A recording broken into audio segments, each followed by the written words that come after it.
Hello everyone, welcome back to our channel English Madhyam. English Madhyam के platform पे हम editorial based practice exercises solve कर रहे हैं।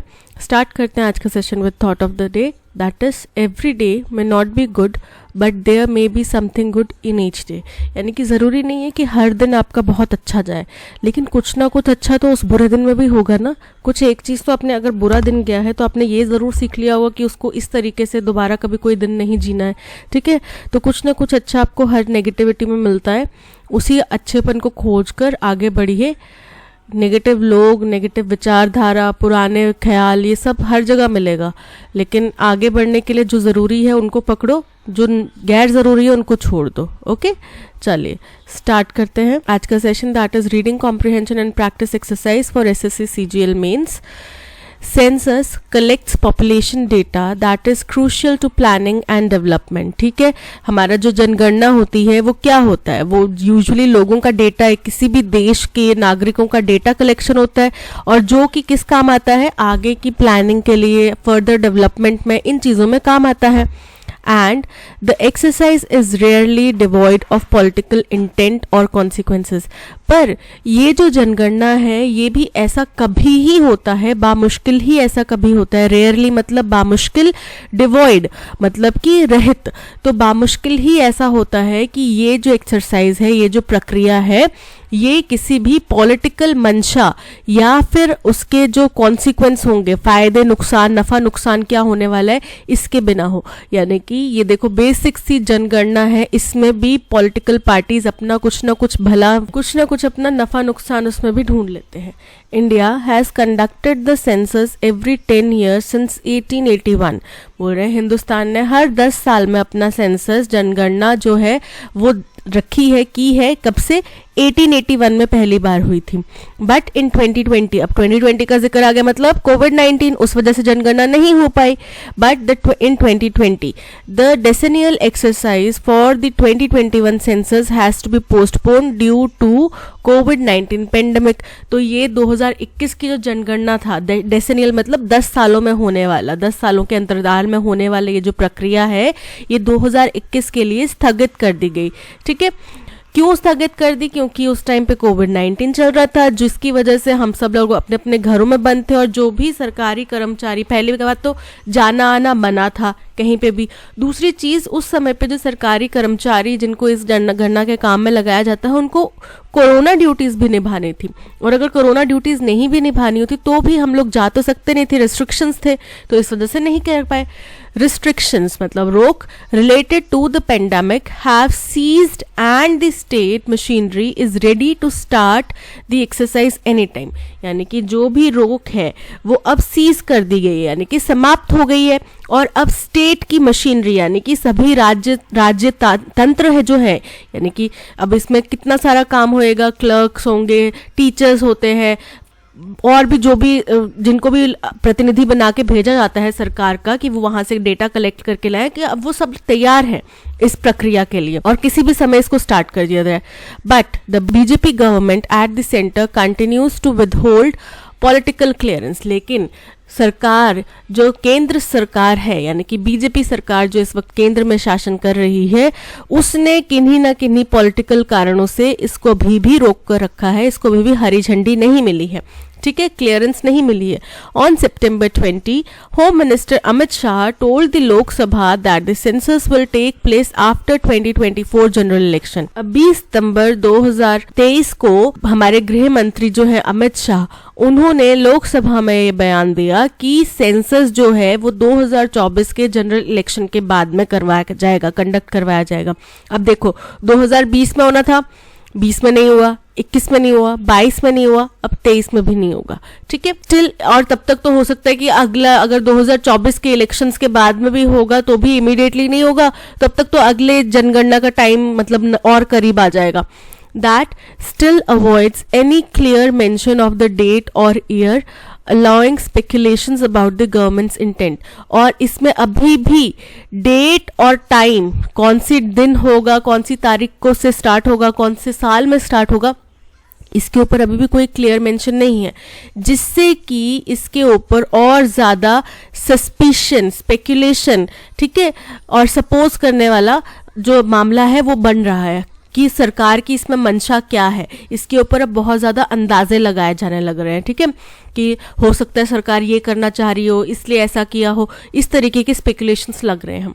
A possible reason why the center is eager to delay it until 2024, the clamor for enumeration of caste, बोल रहे हैं जो एक मुख्य कारण है कि क्यों केंद्र सरकार इतनी उत्सुक है इसको 2024 तक डिले करने की, इलेक्शंस के बाद में करवाने की, वो ये है क्योंकि आपको पता है बिहार में अभी जनगणना चल रही है, बिहार सरकार कास्ट बेस्ड सेंसस करवा रही है जिसके ऊपर काफ़ी ज़्यादा शोरगुल हो रहा है। सेंटर से भी डिमांड की जा रही है कि कास्ट बेस्ड सेंसस करवाया जाए जिससे कि पता चल पाए कि जिन लोगों को अभी तक आरक्षण मिला है उनकी स्थिति क्या है, फर्दर हमें किसी को आरक्षण देने की ज़रूरत है या नहीं है। तो इसके ऊपर उठे क्लैमर मतलब शोरगुल, और किसके ऊपर, एन्यूमरेशन, एन्यूमरेशन मतलब गिनती ऑफ कास्ट, यानी कि जाति आधारित सेंसस के होने के लिए जो शोरगुल हो रहा है, इससे बचने के लिए सरकार जो है बीजेपी की वो इसको 2024 के इलेक्शन के बाद में करवाना चाहती है, क्योंकि पॉसिबिलिटी हो सकती है कि वो इस मुद्दे को नहीं छेड़ना चाहते हो जिससे कि उनका वोट बैंक जो है वो 2024 में ना कम हो जाए, राइट। तो उनके दिमाग में जो फैसला हो इस तरीके का हो जिससे उनको लग रहा हो कि भाई अगर हमने ये फैसला लिया तो हमारे इलेक्शन से पहले या तो वोट पॉलिटिक्स हो या फिर दंगे फसाद ना हो जाए, कुछ भी उनकी मंशा हो सकती है, बट वो इलेक्शन से पहले इसको नहीं कराना चाहते। A question that the BJP is trying to evade, और ये एक ऐसा सवाल है, कौन सा सवाल, जाति आधारित जनगणना, ये ऐसा सवाल है जिससे बीजेपी बचना चाहती है, इवेड मतलब टालना चाहती है। A census after 2026 will become the basis of the next delimitation of लोक सभा सीट्स। अब अगर हम 2026 के बाद में सेंसस करवाते हैं तो वो क्या होगा, वो आधार बनेगा डीलिमिटेशन ऑफ लोकसभा सीट्स, यानी कि लोकसभा की सीट्स जो है, अभी मान लो कि किसी व्यक्ति के पास में इतनी बड़ी कॉन्स्टिट्यूएंसी आ रही है तो अब वो क्या करेंगे, इसको डिवाइड कर देंगे, हो सकता है 2 में डिवाइड करें, हो सकता है 4 में डिवाइड करें, तो फिर यहाँ से क्या हो जाएंगे, 4 MPs MLAs खड़े हो जाएंगे। तो वो क्या हो गया, डीलिमिटेशन, कि भाई हमने क्या किया, कॉन्स्टिट्यूएंसीज के बेसिस पर, हमने लैंडमार्क के बेसिस पर, पॉपुलेशन के बेसिस पे जो है उनकी पावर्स कम या ज़्यादा कर दी, जिससे क्या होगा कि पावर्स जो है, अब एक बंदा है जो 7,000 लोगों को रिप्रेजेंट कर रहा है और एक व्यक्ति है किसी दूसरे स्टेट से या दूसरी कॉन्स्टिट्यूएंसी से आता है जो केवल 700 लोगों को रिप्रेजेंट करता है, तो डिफरेंस तो है ना 7,000 और 700 लोगों में। इसी को जो है डीलिमिटेशन के जरिए चेंज किया जाएगा, which will involve interstate redistribution of representation, और इसमें स्टेट्स के बीच में भी, इंटरस्टेट मतलब एक स्टेट से दूसरे स्टेट में भी जो ये रिप्रेजेंटेशन है उसका रीडिस्ट्रीब्यूशन हो सकता है, ठीक है। The BJP may have incentives to wait until then, BJP के पास में कुछ ना कुछ प्रोत्साहन या प्रलोभन हो सकता है तब तक इंतजार करने का। In the last few years changes in the citizenship act and conflict between some states and the center regarding the National Population Register have further muddied the discussions on census। बोल रहे हैं पिछले कुछ सालों में जो बदलाव आए हैं सिटीजनशिप एक्ट के अंदर, जो चेंजेस किए गए हैं, और उसके बाद कन्फ्लिक्ट मतलब मतभेद बिटवीन सम स्टेट्स, कुछ स्टेट्स और सेंटर के बीच में जो मतभेद चल रहा है रिगार्डिंग किसके तहत, नेशनल पॉपुलेशन रजिस्टर के लिए जो कुछ मतभेद चल रहा है, हैव फर्दर मडिड मतलब उसने और ज्यादा उलझा दिया है the discussion on census, census के ऊपर डिस्कशन को और ज्यादा उलझा दिया है।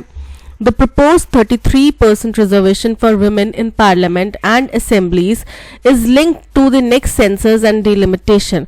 बोल रहे हैं अब जो 33% रिजर्वेशन लाया गया है महिलाओं के लिए पार्लियामेंट में, वो भी क्या है कि सेंसस और डिलिमिटेशन से जुड़ा हुआ है। और हमने बात करी कि उन्होंने बोला कि तो ये है कि वो भी 2024 में उसका भी बेनिफिट नहीं मिलेगा महिलाओं को, यानी कि वो भी अगले 4-5 साल के बाद में ही जाके उसका बेनिफिट मिलेगा। Which adds an additional import, जो कि एक और import है, महत्वपूर्ण बात है। The next one will also be the first digital census giving citizens an opportunity to self-enumerate।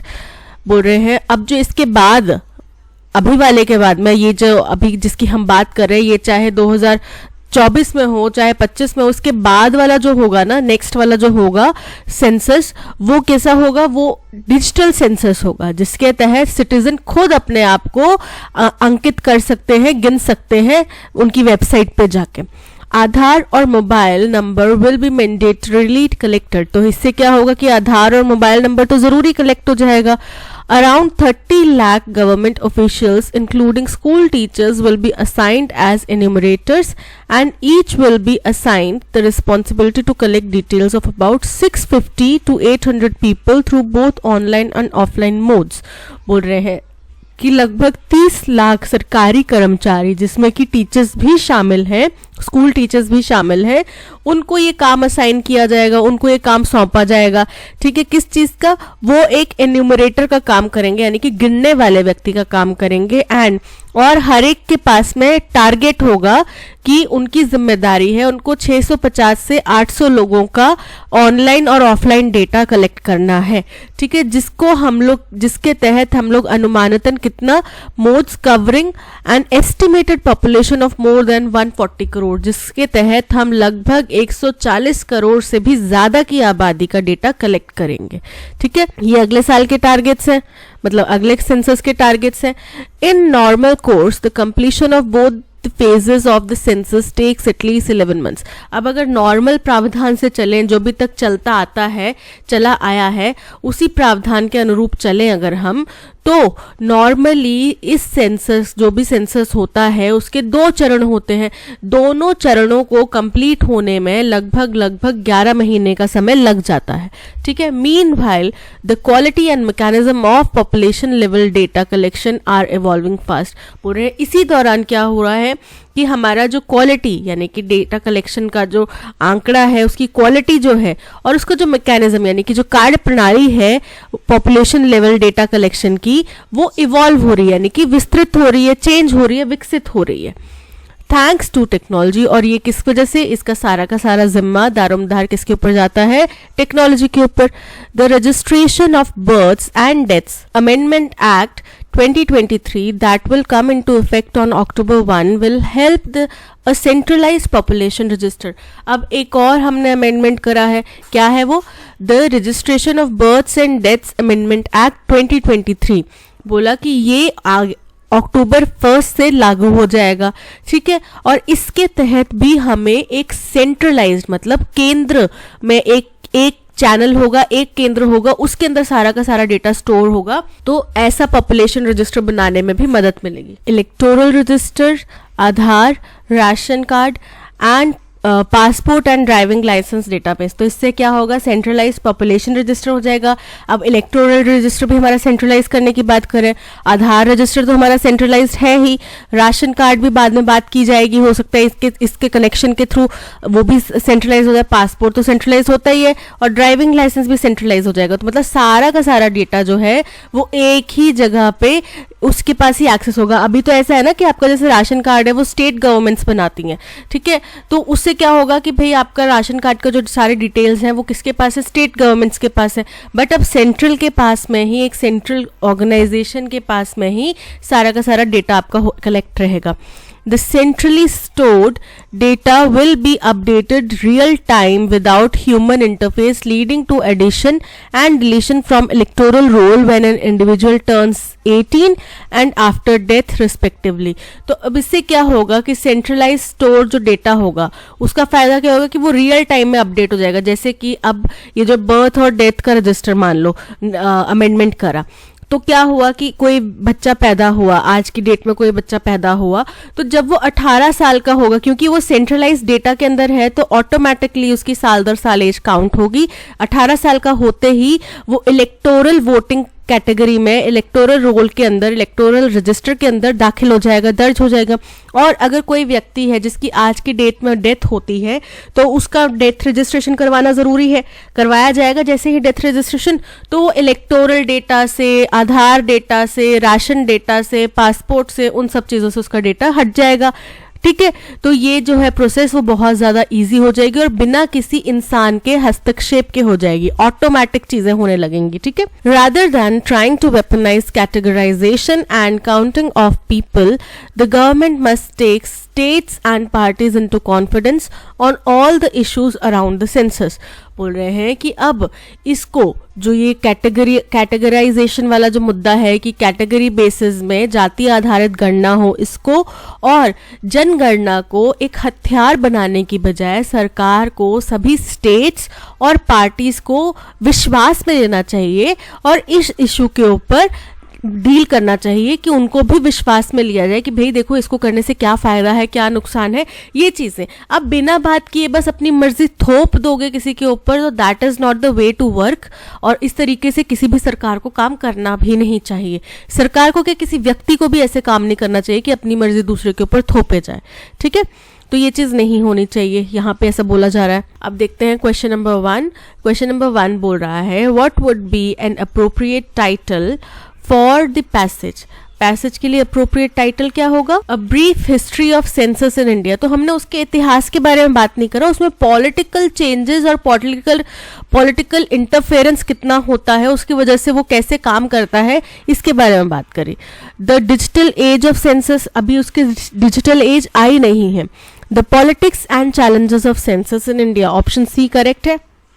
The role of school teachers in census, तो हमने स्कूल टीचर्स के बारे में सिर्फ एक लाइन बोली थी कि स्कूल टीचर्स भी शामिल होंगे उन 30 लाख कर्मचारियों में जो कि अगले सेंसस के लिए चिन्हित किए जाएंगे। ठीक है, तो बस यही बोले थे, तो उनका रोल तो नहीं यहाँ पे डिस्कस किया ना, so option C is correct.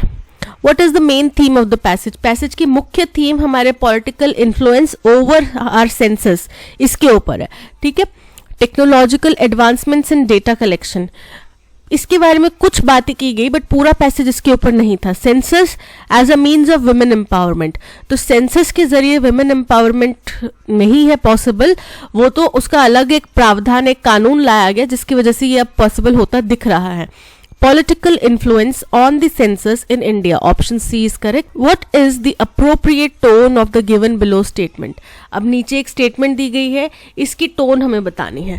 The proposed 33% reservation for women in parliament and assemblies is linked to the next census and delimitation। यहाँ से क्या पता चला कि वो एक इंफॉर्मेशन दे रहे हैं कि अभी जो 33% रिजर्वेशन वाला जो एक प्रपोजल पार्लियामेंट में पेश किया गया है, जिसके तहत पार्लियामेंट में और स्टेट असेंबलीज में महिलाओं को 33% रिजर्वेशन दिया जाएगा, वो लिंक्ड है अगले सेंसस से और डीलिमिटेशन से। ठीक है, कुछ पॉजिटिव कुछ नेगेटिव कुछ नहीं बोला। विच एड्स एन एडिशनल इम्पोर्ट, जो कि एक और इन्फॉर्मेशन है, एक और इम्पॉर्टेंट इन्फॉर्मेशन है। ठीक है, बस इतनी सी बात है, तो वो इन्फॉर्मेशन दे रहे हैं। तो क्या ये क्रिटिकल स्टेटमेंट है? कुछ भी क्रिटिसाइज करने वाली बात नहीं है।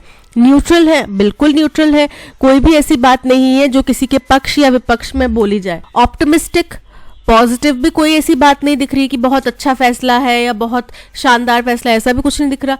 अर्जेंसी भी नहीं दिख रही। नेक्स्ट सेंसस की बात कर रहे हैं, नेक्स्ट सेंसस जो अब नेक्स्ट सेंसस होगा उसकी बात कर रहे हैं, और वो कब होगा ये सरकार ने कुछ भी क्लियर नहीं करा है, तो अर्जेंसी भी नहीं दिख रही, यानी कि option B neutral is correct. What is the likely reason for the BJP government to withhold the census until after 2024 general elections? तो उन्होंने क्या बताया था, क्या रीजन हो सकता है? एक रीजन उन्होंने ये बताया था कि जो कास्ट बेस्ड सेंसस का शोरगुल है, बीजेपी उससे बचना चाहती है। ठीक है, इसीलिए वो इसको डिले कर रहे हैं। ठीक है, ये उन्होंने एक रीजन बताया था। चलिए देखते हैं ऑप्शंस में क्या दिया है। The government is unsure about how to conduct the census in the digital age given that the next census will be the first digital one. Collecting Aadhaar और mobile numbers as mandatory information, ये तो गलत है कि सरकार को समझ में नहीं आ रहा कि आज के इस डिजिटल युग में सेंसस कैसे करवाया जाए, जैसे पहले करवाते थे वैसे ही करवाइए। तो ये तो कोई है नहीं, उस पर रीजन तो नहीं दिया गया पैसेज में। The delay is primarily due to कोविड-19 pandemic and the resulting restrictions. तो 2024 के जनरल इलेक्शन से होने के बाद में करवाने का ये कारण नहीं है। 2020 में इसलिए नहीं हो पाया क्योंकि पेंडेमिक था। ठीक है, लेकिन अब क्यों नहीं हो पा रहा उसका ये कारण नहीं है, तो ये इनकरेक्ट है। The BJP government may be eager to delay the census until 2024 to avoid questions surrounding the enumeration of caste and issue they are not keen to address. Option C correct है, क्योंकि वो इसलिए नहीं इस मुद्दे को छेड़ना चाहते, क्योंकि इसलिए अभी इलेक्शन नहीं करवाना, 2024 के इलेक्शंस के बाद में वो सेंसस इसलिए करवाना चाहते हैं क्योंकि कास्ट बेस्ड सेंसस का मुद्दा है एक, जिसको वो छेड़ना नहीं चाहते, उसको अभी वो एड्रेस नहीं करना चाहते, इसीलिए वो भी इससे बच रहे हैं. So option C is correct. What implications could a delay of the census until after 2024 have for the representation of different states in Lok Sabha. बोल रहे हैं 2024 के इलेक्शन के बाद तक इस सेंसस को डिले करना, इसके क्या कॉन्सिक्वेंस हो सकते हैं, क्या इसका एक्शन हो सकता है. ठीक है, ये बोल रहे हैं of different states in Lok Sabha. तो इससे क्या फर्क पड़ेगा अलग अलग स्टेट्स के रिप्रेजेंटेटिव्स का लोकसभा में. तो ये है कि उससे डीलिमिटेशन कर दी जाएगी, 2024 के बाद में डीलिमिटेशन कर दी जाएगी, जो कि इंटर स्टेट भी होगी. ठीक है, जिससे लोकसभा में बहुत ज़्यादा फर्क पड़ने वाला है. A delay will not impact the representation of states in Lok Sabha. ऐसा नहीं है, पड़ेगा impact. Delaying the census until 2024 will mean that the next delimitation of Lok Sabha seats. बिल्कुल करेक्ट है कि नेक्स्ट जो भी सेंसस होगा वो लोकसभा सीट्स की डिलिमिटेशन के बाद होगा, which involves interstate redistribution of representation would likely be based on census conducted after 2026. Option B is correct. अब पैराजंबल का क्वेश्चन है, ध्यान से देखिएगा. While a few more rate hikes may well be in offing. A few more की बात की जा रही है, और कुछ ज्यादा रेट हाइक्स, और while हालांकि और कुछ ज्यादा रेट हाइक्स जो किए जाएंगे वो क्या होंगे, may well be in offing, यानी कि वो अभी गहराई में, मतलब और ज्यादा रेट हाइक्स होने वाले हैं. ऑफिंग मतलब होता है समुद्र की गहराई में. ठीक है, यानी कि सतह से दूर, जो किनारा होते हैं ना उससे दूर, तो उससे दूर क्या होगा, उसकी गहराई में अभी भी छुपे हुए हैं कई राज हैं जो समुद्र की गहराई में छुपे हुए हैं. तो वैसे ही और ज्यादा रेट हाइक्स हैं जो आने वाले हैं, अभी हमें दिखाई नहीं दे रहे. The debate within these central banks is likely to now shift to how long interest rates will remain high for. बोल रहे हैं लेकिन अब जो मुख्य चर्चा का विषय इन सेंट्रल बैंक्स के बीच में होना चाहिए वो ये होना चाहिए कि अब ये बढ़े हुए इंटरेस्ट रेट्स कब तक बरकरार रखने हैं. ठीक है, अभी और आने वाले हैं, बट इसके ऊपर चर्चा करने के बजाय कि और कितना बढ़ाया जाए और कितना बढ़ाया जाए, इसके ऊपर चर्चा करने के बजाय चर्चा इसके ऊपर होनी चाहिए कि कब तक बढ़ाया जाए, कितना लंबा हमने बढ़ाना है. ठीक है, हाउएवर, अगेन हाउएवर से स्टार्ट है तो ये भी फर्स्ट स्टेटमेंट नहीं होगा, ए भी फर्स्ट स्टेटमेंट नहीं होगा, व्हाइल से स्टार्ट है. The projections accompanying the Fed meeting indicate the possibility of a rate hike this year. पूरे हालांकि जो भी प्रोजेक्शंस हैं, अनुमान है, इस फेड मीटिंग से जुड़े हुए जो भी अनुमान है वो इस तरफ इशारा कर रहे हैं कि आगे इस साल में रेट हाइक होने वाले हैं, रेटों में बढ़ोतरी होने वाली है. As per the Fed dot plot, 12 of the 19 members of the Fed Open Market Committee expect the interest rates to be hiked by another 25 basis points. बोल रहे हैं अब Fed dot plot की एक रिपोर्ट के अनुसार या उनके अनुसार Fed Open Market Committee के 19 में से 12 मेंबर जो हैं वो एक्सपेक्ट कर रहे हैं, उम्मीद कर रहे हैं कि जो इंटरेस्ट रेट्स हैं वो 15 बेसिस पॉइंट से बढ़ा दिए जाएं. ये उनकी उम्मीद है. ठीक है, in developed economies such as the US, UK, Eurozone, interest rates have either reached their peak levels or are about to. बोल रहे हैं जितने भी विकसित देश हैं, चाहे यूएस है, यूके है या फिर यूरोपियन यूनियन वाले जो देश हैं, उन वो हैं, बोल रहे हैं इंटरेस्ट रेट्स जो हैं वो अब तक के उच्चतम स्तर पे या तो पहुंच चुके हैं या फिर पहुंचने वाले हैं. यहाँ से हमें एक चीज का पता चल गई कि डेवलप्ड कंट्रीज की इकोनॉमी की बात की जा रही है और वहां पे बढ़े हुए इंटरेस्ट रेट्स की बात की जा रही है. Earlier this month, the European Central Bank hiked interest rates for the 10th consecutive time to its highest level since the euro was launched. बोल रहे हैं इस महीने की शुरुआत में द यूरोपियन सेंट्रल बैंक जो है उसने इंटरेस्ट रेट्स 10वीं बार उनने बढ़ाए हैं और ये अब जो है जब से यूरो जो लॉन्च हुआ है तब से लेके अब तक के सबसे उच्चतम स्तर पर है. The ECB, European Central Bank, ECB, though, has signaled that this would be the last rate hike for now. तो बोल रहे हैं कि ECB ने अभी तो इशारा किया है कि अभी के लिए तो ये लास्ट रेट हाइक होगा, इसके बाद वो रेट हाइक नहीं करेंगे फिलहाल. On Wednesday, the US Federal Reserve voted to keep its policy rate unchanged. और फिर साथ ही साथ क्या हुआ कि बुधवार को US के फेडरल रिजर्व बैंक ने भी यही चीज़ करी, वहाँ पे भी वोटिंग हुई और ये निष्कर्ष निकला कि अभी के लिए जो पॉलिसी रेट्स हैं वो हम और चेंज नहीं करेंगे. The federal funds rate stands at 5.25 to 5.5%. तो इस वक्त जो फेडरल फंड्स हैं उनके जो रेट्स हैं वो कितने हैं, 5.25 से लेके 5.5% पर चल रहे हैं. And on Thursday the bank of England in a split decision voted to keep interest rates unchanged at 5.25%. और साथ ही साथ वीरवार को क्या हुआ कि इंग्लैंड के बैंक ऑफ इंग्लैंड ने स्प्लिट डिसीजन, मतलब बटे हुए डिसीजन में, मतलब कुछ लोग इसके पक्ष में थे कुछ विपक्ष में थे, बटा हुआ था डिसीजन, उसमें वोटिंग के आधार पे उन्होंने भी ये चीज़ कही कि भाई अभी के लिए हम जो रेट्स हैं उनको, इंटरेस्ट रेट्स हैं उनको हम चेंज नहीं करेंगे, वो 5.25% पर ही बरकरार रहेंगे. ठीक है, तो सबसे फर्स्ट स्टेटमेंट तो हमारा हो गया सी स्टेटमेंट, जहाँ पे हमें समझ में आ रहा है कि हम डेवलप्ड इकोनॉमीज़ की बात कर रहे हैं, उनकी चर्चा कर रहे हैं और वहाँ पे जो रेट्स हैं बढ़े हुए उनकी बात कर रहे हैं. ये हो गया फर्स्ट. फिर इसी के साथ में जो उनकी शुरुआत हुई कि सबसे पहले शुरुआत में क्या हुआ, यूरोपियन सेंट्रल बैंक ने लगातार 10वीं बार बढ़ा दिया, उसी के साथ में फेडरल रिजर्व बैंक ने भी बढ़ा दिया, उन्होंने चेंज करना बंद कर दिया कि भाई हम चेंज नहीं करेंगे. हो गया सेकेंड पॉइंट.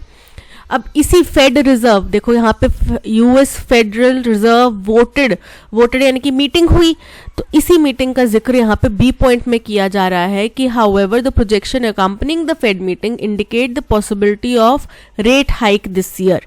ठीक है, तो ये हो गया थर्ड पॉइंट. फिर इसके बाद आएगा कि फिर साथ में क्या हुआ बुधवार को, अब हमने यहाँ पे बात कर ली यूएस, यूके, यूरो, तो यूरोप की बात हो गई, यूएस की बात होगी, अब बात करते हैं यूके की. तो बोल रहे हैं फोर्थ पॉइंट में कि यूके का जो बैंक है उन्होंने भी 5.25% पे बरकरार रखा है. फिर हमारी फाइनल क्लोजर स्टेटमेंट हो गई कि इन अभी हमें लग रहा है कि और हाइक्स होने वाले हैं, बट अब इन देशों को चाहिए कि इनके जो बैंक्स हैं वो इस बारे में चर्चा करें कि भाई कब तक बढ़ा के रखने हैं, ये कब हम इनको नॉर्मल करेंगे जबकि आम आदमी की स्थिति ठीक हो पाए, ऐसा कब करेंगे. ठीक है, तो ये हो गया हमारा फाइनल क्लोजिंग पॉइंट. तो ये हो गया फिफ्थ स्टेटमेंट. ठीक है, अब देखो जहाँ पे सी फर्स्ट आ रहा है, ए में आ रहा है और सी में आ रहा है, लेकिन ए लास्ट सिर्फ ए में आ रहा है, इसमें ई आ रहा है, तो option A is correct. C D B E A, option A is correct. Again पहला जंबल का क्वेश्चन है, something has changed in India's politics from the time the women reservation bill was repeatedly stalled in parliament after it was first tabled in 1996. बोल रहे हैं कुछ तो बदलाव आया है हिंदुस्तान की पॉलिटिक्स में उस समय से जब विमेंस रिजर्वेशन जो बिल है उसको बार बार ठंडे बस्ते में डाल दिया जा रहा था पार्लियामेंट में. जब फर्स्ट टाइम वो 1996 में टेबल हुआ था, यानी कि प्रस्तुत किया गया था 1996 में, उसके बाद से जब भी विमेंस रिजर्वेशन बिल की बात आती थी उसको साइड लाइन कर दिया जाता था, ठंडे बस्ते में डाल दिया जाता था. लेकिन तब से लेके अब तक में कुछ चेंजेस आए हैं and passed only in Rajya Sabha in 2010 amid uproar and unruly scenes. बोल रहे हैं और राज्यसभा में 2010 में इसको पास किया गया. बहुत ज़्यादा शोरगुल, बहुत ज़्यादा अनरूली, मतलब अच्छे वहाँ पे दृश्य नहीं थे, शायद शोरगुल हो रहा होगा, तोड़फोड़ हो रही होगी, उसी बीच में राज्यसभा में 2010 में इसको पास किया गया. 454 फॉर 2 अगेंस्ट. बोल रहे 4054 ने इसके फेवर में वोट करा. फॉर मतलब फेवर, ठीक है, फेवर में वोट करा और 2 ने इसके विपक्ष में वोट करा. That was the vote tally on the constitution. ये था वोटिंग का आंकड़ा संविधान में. 128th अमेंडमेंट बिल 2023 इन लोकसभा वेडनेसडे, यानी कि जो 128th अमेंडमेंट बिल 2023 लोकसभा में बुधवार को पारित हुआ, उसकी वोटिंग का आंकड़ा 454 वोट्स पक्ष में और 2 वोट्स विपक्ष में, ये उसका आंकड़ा था. That change immensely welcome and enormously for the better was reflected in the bill's smooth sailing on Wednesday. और ये जो चेंज है अब फिर आगे बोला जा रहा है कि बहुत स्वागत करने योग्य है, जिसका स्वागत किया गया बहुत शानदार तरीके से और बहुत ही व्यापक तरीके से बेहतर किया गया। तो बोल रहे हैं ये कहाँ रिफ्लेक्ट हुआ, वो चेंज कहाँ रिफ्लेक्ट हुआ, जब इस बिल को बहुत ही आसानी से बुधवार को पारित कर दिया गया। It is not just that, now for the first time the legislation to give 33% reservation to women in state assemblies and Lok Sabha enjoys the backing of a party with decisive majority। बोल रहे हैं कि केवल इतना ही नहीं है कि उसको आराम से पास कर दिया गया, अब इसमें एक और चीज़ है कि पहली दफ़ा ऐसा हो रहा है कि महिलाओं का ये जो 33% आरक्षण का बिल है स्टेट असेंबलीज और लोकसभा में, इसको देश की सबसे बड़ी पार्टी जिसके पास में बहुत बड़ी मेजॉरिटी है उसके द्वारा भी सपोर्ट मिल रहा है। It is also and more that the opponents have laid down their arms before an idea whose time has finally come। और बोल रहे हैं ये भी है, एक मुख्य बात ये भी है कि ऑपोजिशन पार्टी ने अपने हथियार डाल दिए या गिरा दिए या फिर उनने भी अच्छे से इस बिल का स्वागत किया, जिसका अब असल में समय आ चुका है इस बिल को पास करने का। अब हम इसे और ज़्यादा बैक स्टैब नहीं कर सकते और पीछे नहीं धकेल सकते, ऐसा समय आ गया कि अब तो इस बिल को पास करना ही चाहिए था। ठीक है, तो अब फर्स्ट स्टेटमेंट हमारा क्या होगा? फर्स्ट स्टेटमेंट हमारा होगा ऑप्शन बी, जहां पे हमने इस बिल को संविधान के लोकसभा में पास करते हुए बताया, फिर उसका वोटिंग का आंकड़ा बताया और हमने बताया कि ये 128th अमेंडमेंट बिल है 2023 इसका नाम है। ठीक है, तो ये हमारा फर्स्ट स्टेटमेंट होगा। फिर उसके बाद बोला कि जब से पहली बार ये प्रस्तुत किया गया था तब से लेके अब तक इसमें बहुत ज़्यादा हमारी पॉलिटिक्स में चेंज आया है। ठीक है, ये उसमें जिक्र किया गया। अब क्या चेंज आया है उसके बारे में बात की गई, उसके बारे में बोलेगी दैट चेंज। ठीक है, ये बात कही गई। ये हो गया थर्ड पॉइंट। यह मैं आपको बता रही हूँ कि लिंक कैसे करना है कि चेंज की बात की गई यहाँ पे। ठीक है, और ये चेंज कैसे आया, दैट चेंज यहाँ पे बताया गया कि क्या क्या चेंज हुआ है। ठीक है, और ये भी इसी चेंज का हिस्सा है कि ऑपोजिशन पार्टी ने फाइनली एक्सेप्ट कर लिया, कोई भी इसमें विरोध नहीं जताया, ये भी इसका चेंज का ही हिस्सा है। अदरवाइज ऑपोजिशन का मतलब है कि अच्छा हो या बुरा हो अपोज करना ही करना है। अभी तक तो हम यही समझ रहे थे ऑपोजिशन का मतलब, बट यहाँ पे ऐसा नहीं देखने मिला। क्योंकि बिल अच्छा था तो ऑपोजिशन ने भी इसको पास करवा दिया। तो हमारा अरेंजमेंट क्या बन रहा है? B A C D, B A C D, option D is correct. Leaving behind dingy arcades in shopping streets and scoldings of parents for squinting into dimly lit screens। बोल रहे हैं कि डिंगी मतलब गंदे से दिखने वाले आर्केड्स को छोड़ के, शॉपिंग की गलियों में छोड़ के और माता पिता की डांट को पीछे छोड़ के, ताकि वो हल्की सी चमकने वाली स्क्रीन पे दिख जाए, हल्की सी रोशनी वाली स्क्रीन पे दिख जाए, इसलिए इन सब चीज़ों को पीछे छोड़ के sports is scheduled to make a mammoth entry into public consciousness. Sport नाम का एक गेम है जो कि अब लोगों के जहन में एक बहुत गहरी और बहुत बड़ी एंट्री करने वाला है और उसका स्केड्यूल तैयार हो चुका है। By becoming a medal sport at the Asian Games in Hangzhou. अब हैंगझू में आपको पता है कि एशियन गेम्स चल रहे हैं, तो उसमें इस गेम को भी एक गेम के तौर पे एंटर किया गया है। अब ये है क्या स्पोर्ट? शायद कोई आई थिंक रोबोटिक्स वाला या फिर जो ऑनलाइन मोबाइल गेमिंग वगैरह जो चीज़ें होती है ना, कंप्यूटर गेमिंग, वैसा कोई गेम है ये। ठीक है, तो इसको भी एंट्री मिल चुकी है एशियन गेम्स में। अ ग्लिट्जी sci-fi spaceship like arena over 80,000 square meters was built specifically for this grand debut।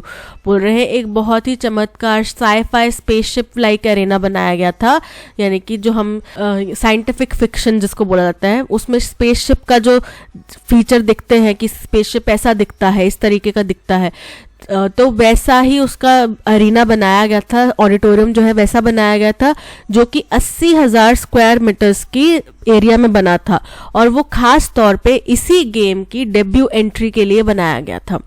Tickets were sold by a lottery system and were priced as high as $137।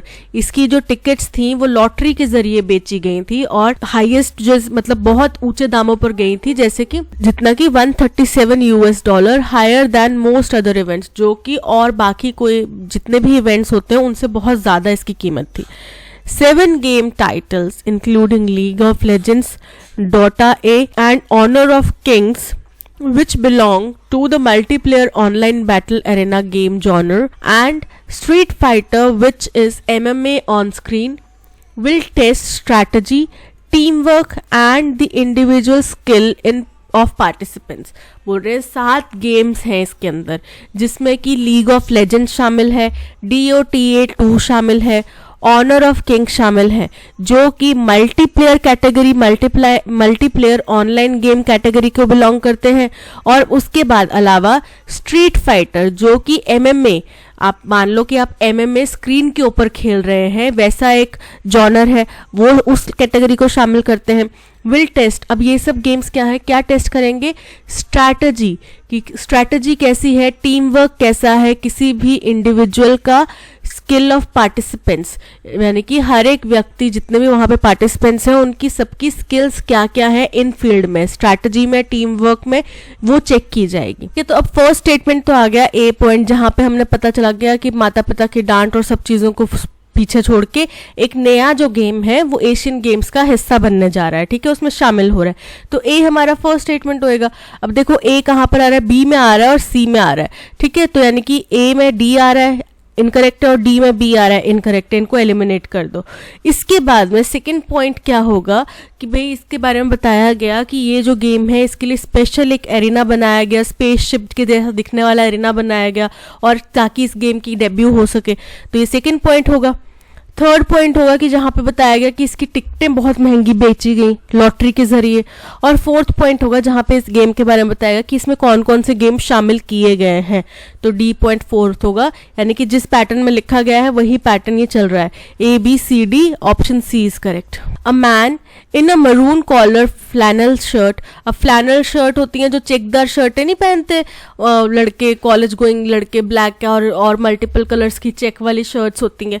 तो बोल रहे एक व्यक्ति, एक पुरुष मैरून कलर की flannel shirt में rounded a corner and walked into the middle of the main street of Yellow Sky. अब ये तो समझ में आ गया कि ये उसी व्यक्ति की बात कर रहे हैं, ठीक है, लेकिन कुछ पॉइंट मिसिंग है यहाँ पे, चलिए देखते हैं।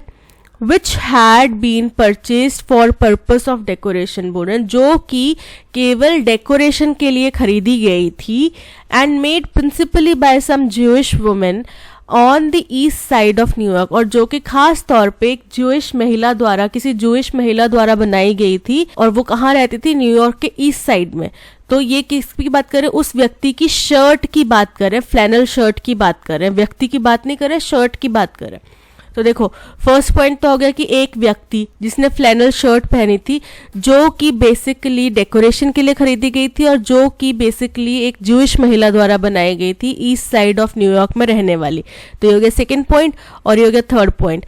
अब उस व्यक्ति ने क्या किया, वो कॉर्नर तक गया, वहां से घूमकर वापस आ गया, और कहाँ पर गया, middle main street of Yellow sky के मिडल में पहुंच गया, वहां पे खड़ा हो गया, ठीक है, ये उसका विवरण दे दिया, ठीक है, कि उस व्यक्ति ने क्या काम किया। तो PRSQ ये हमारा अरेंजमेंट बन रहा है, PRSQ, option B is correct. He wore a bizarre outfit for party, bizarre मतलब होता है बड़ा अजीब सा, विचित्र सा, ठीक है, तो नॉर्मल जो हम नॉर्मली कपड़े पहनते हैं, यूजुअल नॉर्मली जो कपड़े पहनते हैं, वियर्ड अजीब, अजीबोगरीब, और फेमिलियर मतलब जो आमतौर पे हम कपड़े पहनते हैं, जिनसे हम रोजमर्रा में वाकिफ है, ठीक है। अब रोजमर्रा की जिंदगी में तो आप सुपरमैन कॉस्ट्यूम पहन के नहीं घूमते ना, या डायनासोर सूट पहन के तो नहीं घूमते, वो क्या है, अजीब है, विचित्र है।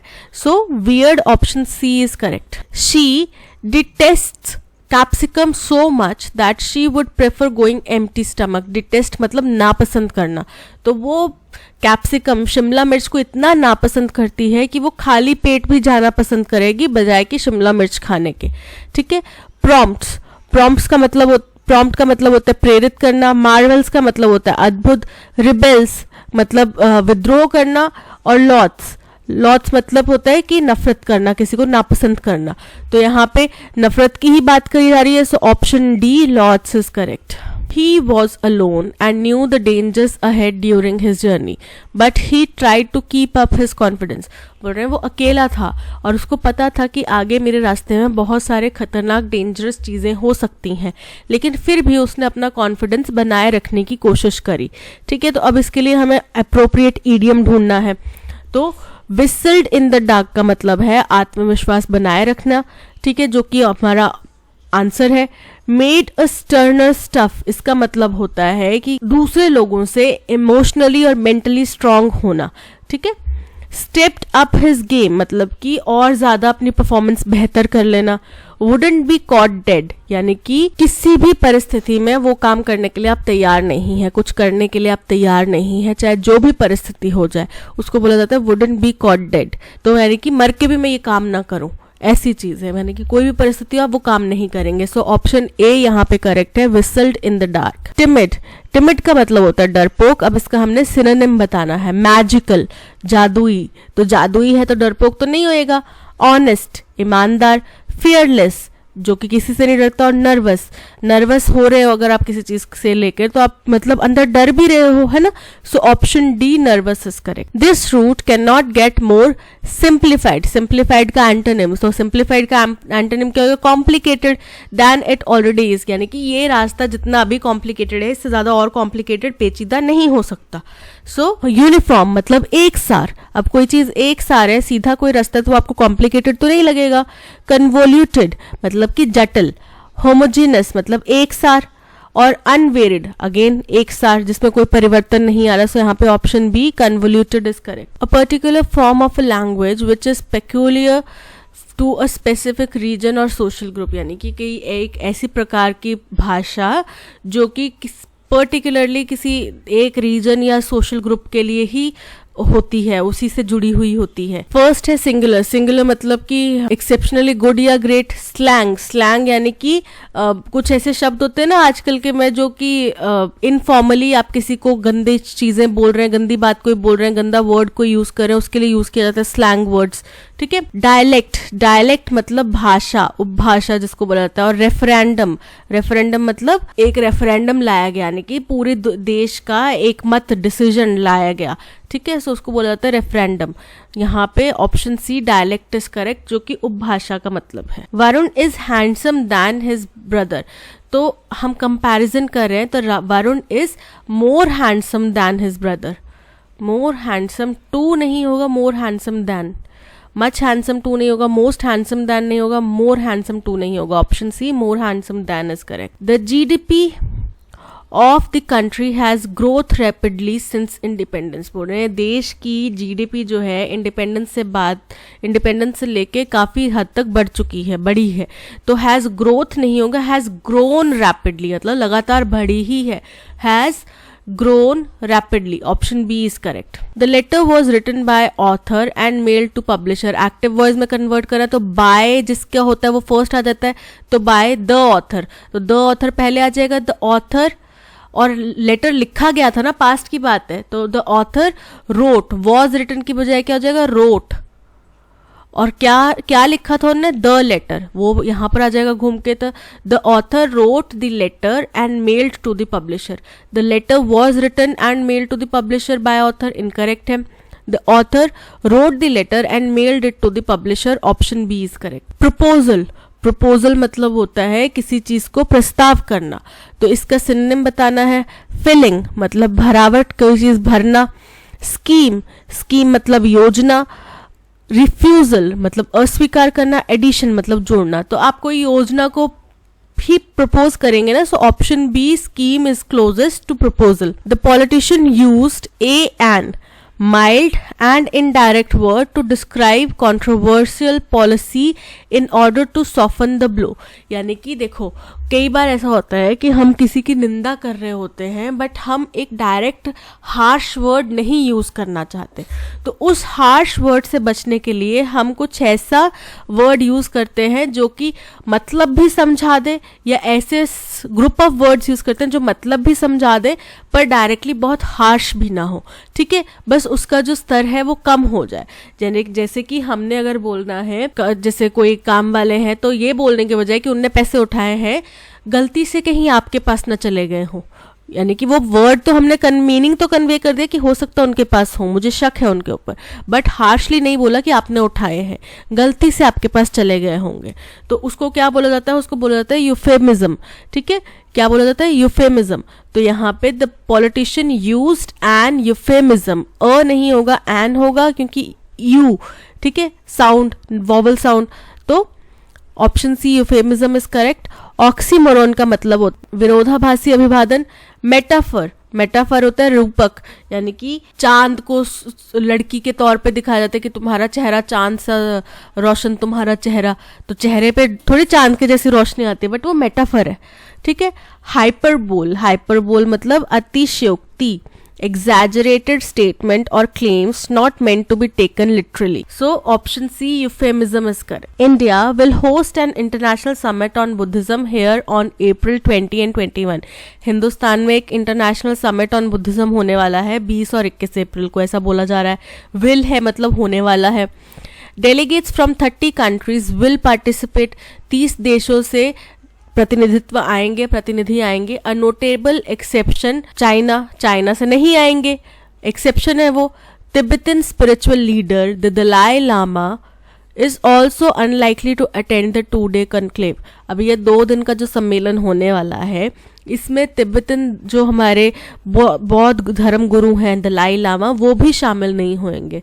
द मेडन कॉन्फ्रेंस, यानी कि ये जो शुरुआती पहली अपनी तरह की पहली कॉन्फ्रेंस है, being organized by the Union Culture Ministry and the International Buddhist Confederation will discuss, यानी कि ये जो अपनी तरह की पहली कॉन्फ्रेंस है जो कि यूनियन कल्चरल मिनिस्ट्री ने, कल्चर मिनिस्ट्री ने और इंटरनेशनल बुद्धिस्ट कॉन्फेडरेशन ने मिल के आयोजित करी है, will discuss dash global issues through a Buddhist perspective. तो दुनिया के जो इश्यूज हैं उनको बुद्धिस्ट के नजरिए से वो डिस्कस करेंगे। Over 170 delegates from countries such as Mexico, Cambodia, Laos, Thailand and Japan and 150 from India will participate in the summit to be held in the national capital।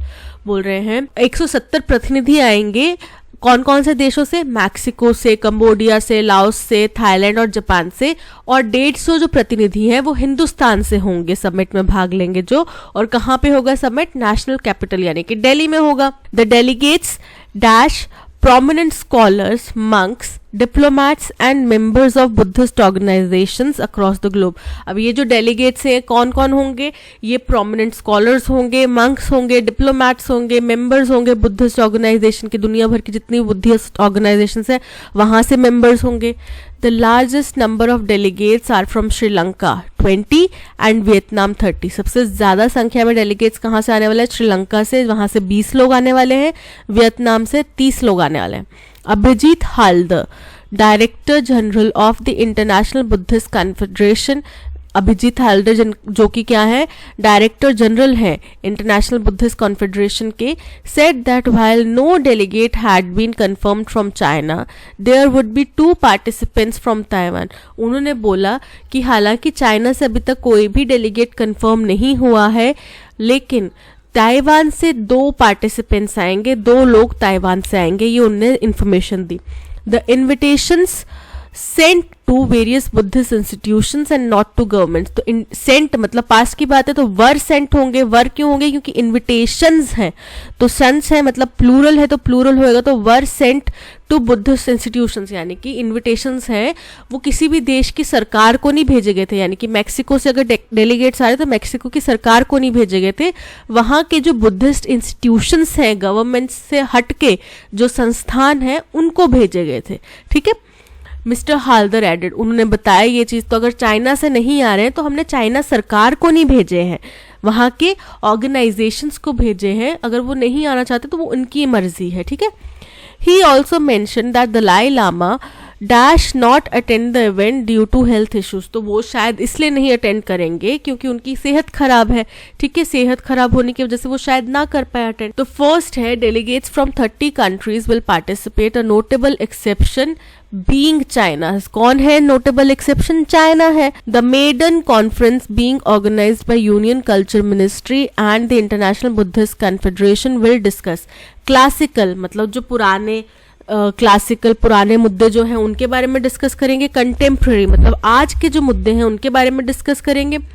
Old again पुराने, ancient again पुराने।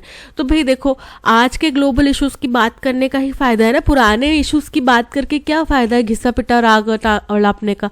अभी जो currently जो scenario चल रहा है उसके ऊपर बुद्धिस्ट पर्सपेक्टिव की बात करें, क्योंकि पुराने पे तो हो चुकी होगी, अब वो मंजूर हुई नहीं हुई वो अलग बात है, बट बात तो हो चुकी होगी ना, वो अपना ओपिनियन तो रख चुके होंगे। तो contemporary global issues through a Buddhist perspective, option B is correct. The delegates dash prominent scholars included, include, including, includes.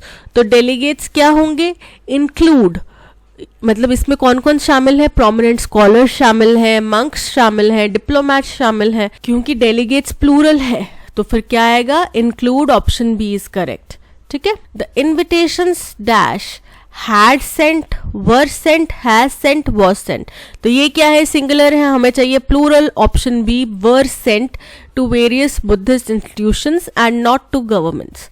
He also mentioned that the Dalai Lama dash not attend, ought to not attend, might not attend, used to not attend, dare not attend। dare not तो मतलब एक तरह से धमकी दे रहे हैं कि तुम कर मत लेना, तो हम धमकी नहीं दे रहे, हम बता रहे हैं कि वो शायद ना अटेंड कर पाए क्योंकि उनकी सेहत खराब है। तो might not attend, option B is correct. That's all, आज के सेशन में इतना ही। इस सेशन की पीडीएफ और ऑडियो एक्सप्लेनेशन आपको टेलीग्राम चैनल पे मिल जाएगी।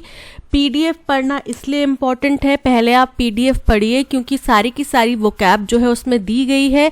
ठीक है, तो आप पहले एक बार पूरा का पूरा आर्टिकल, पूरी वोकैब खुद से पढ़िए, आपको समझ में आता है तो आप क्वेश्चंस अटेम्प्ट कीजिए, उसके बाद में आप यहाँ पर आकर ये वीडियो देखिए, जिससे क्या होगा, आपका क्लैरिफिकेशन होगा कि आपने कौन सी चीज़ मिस इंटरप्रेट करी है। ठीक है, तो पीडीएफ और ऑडियो एक्सप्लेनेशन आपको टेलीग्राम चैनल पर मिल जाएगा, जिसका लिंक आपको डिस्क्रिप्शन बॉक्स में दे दिया गया है। इसके अलावा आप प्ले स्टोर से हमारी ऐप भी डाउनलोड कर सकते हैं, जिसका लिंक भी आपको डिस्क्रिप्शन बॉक्स में दे दिया गया है। Thank you so much for watching. अगर कंटेंट पसंद आया हो तो लाइक, शेयर और सब्सक्राइब ज़रूर कीजिएगा। मिलते हैं नेक्स्ट सेशन में। Till then keep learning and keep practising. Bye bye.